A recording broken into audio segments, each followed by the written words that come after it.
Good afternoon, everyone, and welcome to America's Teaching Zoo. Everyone you see here today working with and presenting animals is a student in the Exotic Animal Training and Management Program. All the proceeds from today's ticket sales goes directly to the care and feeding of our animals and the education of our students. Right now, please help me welcome out two of our top student presenters. Let's hear it from Maggie and Alex. Hi! Hi, everyone! I'm Maggie. I'm Alex. I'm Maggie. So I hear your birthday in the house? You?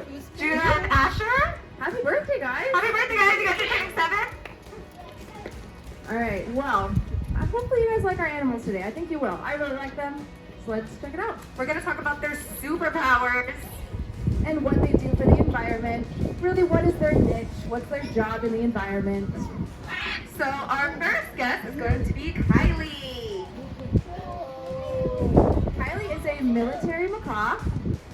And her superpower, she is an excellent seed dispersal specialist. So she'll eat seeds and then she'll poop them out wherever she goes. She's probably planting more trees than John Appleseed. So Kylie has a couple different specific powers to complete her overall job.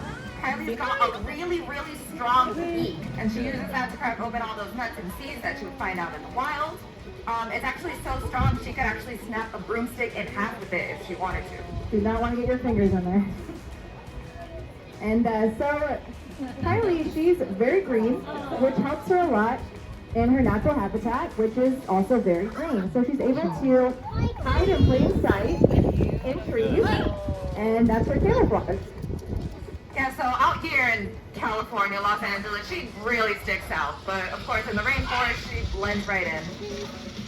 Another thing about Kylie is she's got these special feet. She has zygodactylus feet, which basically just means she's got 2 toes in the front, 2 toes in the back, and that's what helps her grip really good onto all those branches when she would be out in the wild foraging.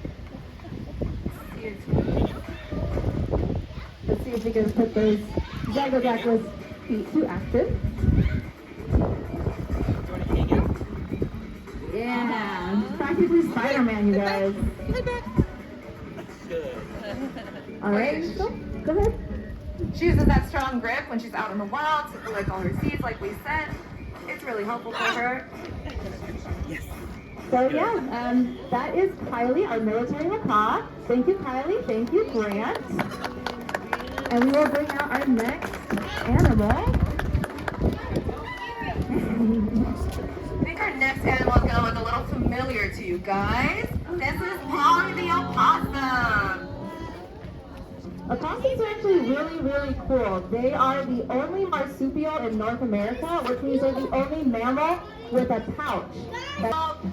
I'm big fans of opossums, but there's no need for that because they don't really do anything. So people think that they have rabies. That's not true. Her body temperature is literally too low to host the virus.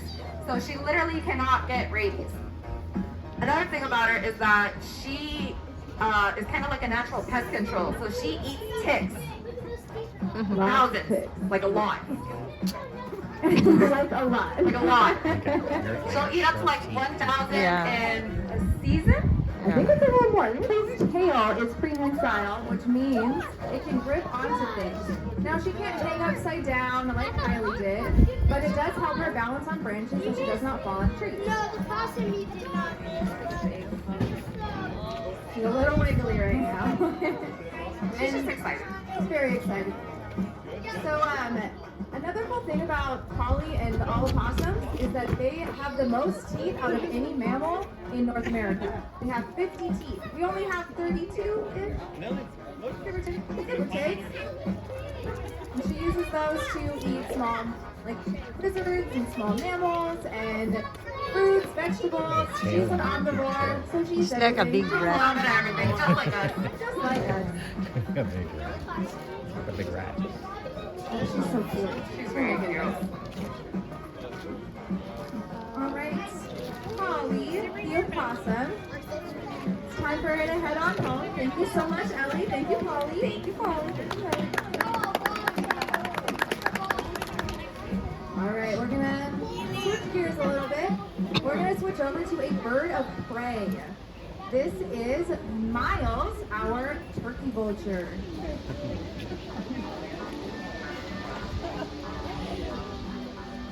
So although both Miles and Kylie are birds, they are obviously two completely different types of birds. Yeah, it's a turkey vultures are one vulture. of the only birds who actually have extensive smell. So that's their Turkey superpower, vulture. is their olfactory sense. It's a vulture. Yeah, most birds don't actually It's a really breed need a sense of of smell. It's turkey just and not a priority for them. But a bird like Miles, he's actually sort of like a scavenger, so he's got to sniff out all that meat. He's very good at it. A little something that turkey vultures do that some people might think is gross, but it helps them to cool off and regulate their body temperature, is that they will pee and poop on their feet. Why do they do that, Alex? It cools down their legs and their body temperature. Not all of us have AC. We don't all have that privilege. We got to work with what we got. And if you see on Miles' head, he doesn't have any feathers. He's bald up there, so that helps him keep himself clean. Because if you're eating everything with your head, you don't have any arms, you're gonna get stuff all over yourself. You're gonna want it to be easy. Yes, very messy, very messy. You're gonna want to be able to clean it off. So if there's feathers, everything's gonna get stuck in there. It's gonna get gross. It's gonna be bad. But with the bald head, it cleans off pretty easily.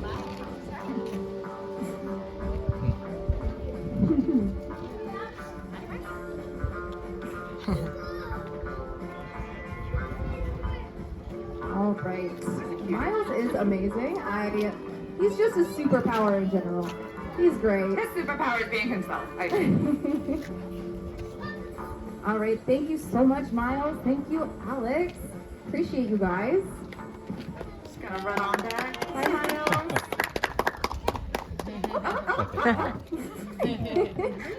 Goes back. All right. Who do we have next? Are we switching it up, or do we have Yeah. a bird coming out? I think we're done with the birds. I think we have a bug next, actually. A bug. A bug. Okay. Oh, not a cucaracha. Cucaracha. Big cucaracha. It is a cockroach. It is. Madagascar hissing Oh, cockroach. Madagascar cockroach. They're super cool. Oh, you don't want to squish them because then they release a pheromone and it makes them repopulate a lot. These guys don't bite me. No, I'm sorry, honey. Yeah, just Fight. They can't fight. They can't fly. They can't do no, I'm sorry.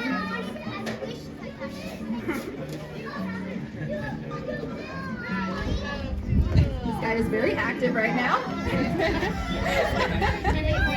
Mine's a little more chill. Okay. Yeah, you want to switch? Yeah, he's gonna be fun.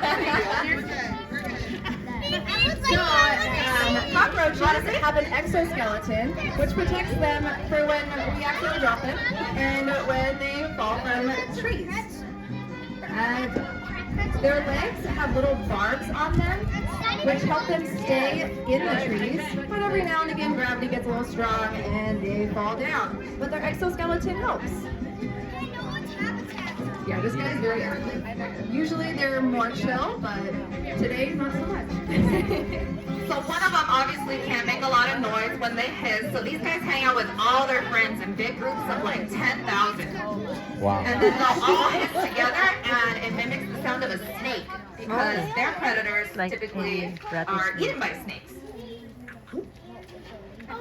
I think the coolest thing about Madagascar hissing cockroaches is that they don't have lungs and they actually breathe through spiracles on their back.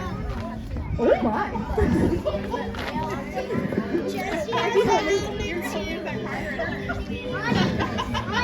The thing is, it's not in my house. That's what's cool about it. It stays in Madagascar. Yeah. It's just the words. Take it away. That's a cute. Sorry, that he was a little too active for me there. I can only do one thing at a time.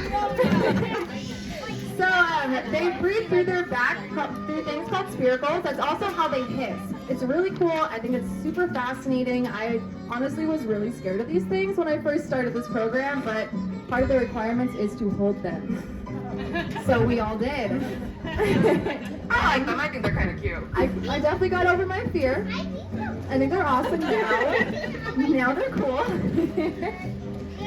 We're gonna say bye to him now. Later on, is that Cosmo or Wanda? That's Cosmo. That's Cosmo. You can tell the difference between male and female by their little helmet that they have. If they have big bumps, they're males. If they're more flat or little tiny bumps, they're females. All right, well that was interesting.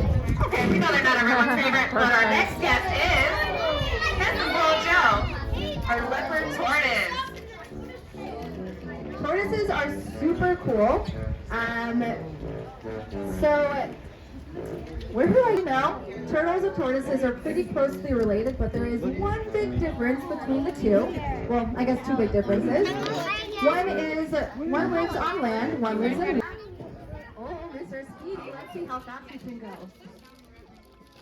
Go. He's looking at guys. Oh my gosh, little Joe. Oh my gosh, don't move. Slow down, little Super Joe. speed. So I think one of the coolest superpowers that he has is that his shell is pretty versatile. He can pull his whole body into his shell for protection, and it kind of keeps a lot of predators away. So that's really helpful. And also, it helps with camouflage. That too. So if he's not moving, he just looks like a rock. He And really if does. He is moving, he looks like a really cool rock. Like a That moves. very talented rock. Very talented rock. And they're called leopard tortoises for the markings on their back. They kind of look like leopards. Something else that's really cool about tortoises is that they don't even actually have teeth. So they have a beak, similar, you can think of it as like a bird's beak, and it's really sharp, and they got a really strong jaw force. So they're more like crushing all their foods. Speaking of the foods, they're herbivores anyway, so they're just eating greens, veggies, whatever they can find out there in the wild, whatever's out there in the arid desert that he can get his hands on. But they have been known to mistake fingers for veggies. So we want to keep our digits away from his digits. They look like little carrots sometimes. Yeah, it's not his fault. All right, little Joe, are you ready to go home? I don't know, it's pretty sunny out here. I think he's Perfect day really for him. enjoying it because he is, what is it, ectotherm? Exotherm, which Yeah. is kind of just a cool science word to mean he's solar powered. Yeah. Gets his energy from the sun. Oh, our next guest is ready. Oh, So yes, we're it just is.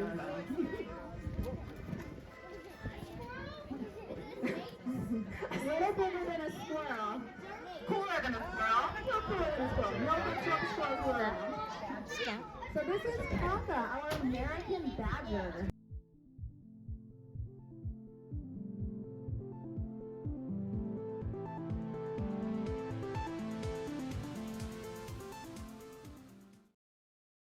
He will burrow underneath the ground to make his home, and he'll spend most of his time underground. Yeah, here at America's Teaching Zoo, Tonka has actually a really unique enclosure because it goes 6 feet down into the ground, which allows them to make these really intricate burrows. So we don't actually see him like 75% of the time because he's underground. We gotta stomp on the ground to make sure he'll come out and come out, make sure he's alive.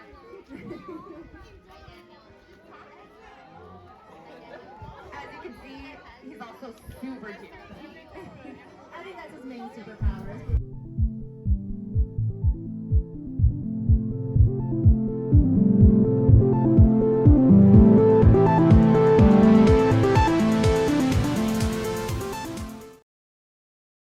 As a regular sized horse, and they were specifically bred by humans way back in the day, back in Ireland and Europe, and they were bred to help in the coal mines. They were able to pull incredibly heavy mining carts through the small tunnels, and it really got the job done.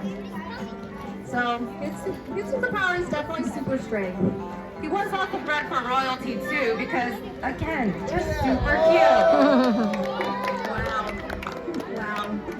What a lad. You guys probably noticed the common theme here is they're all super cute too. You always They are have the all food. super In addition to their regular superpowers. Nope. Sweet. So I don't know if you guys remember about Polly. Alex was talking about that prehensile tail she has that she uses for grasping. Sugar has prehensile lips. So he's got these sort of like thick lips that he can use to grab things. Just two, I think.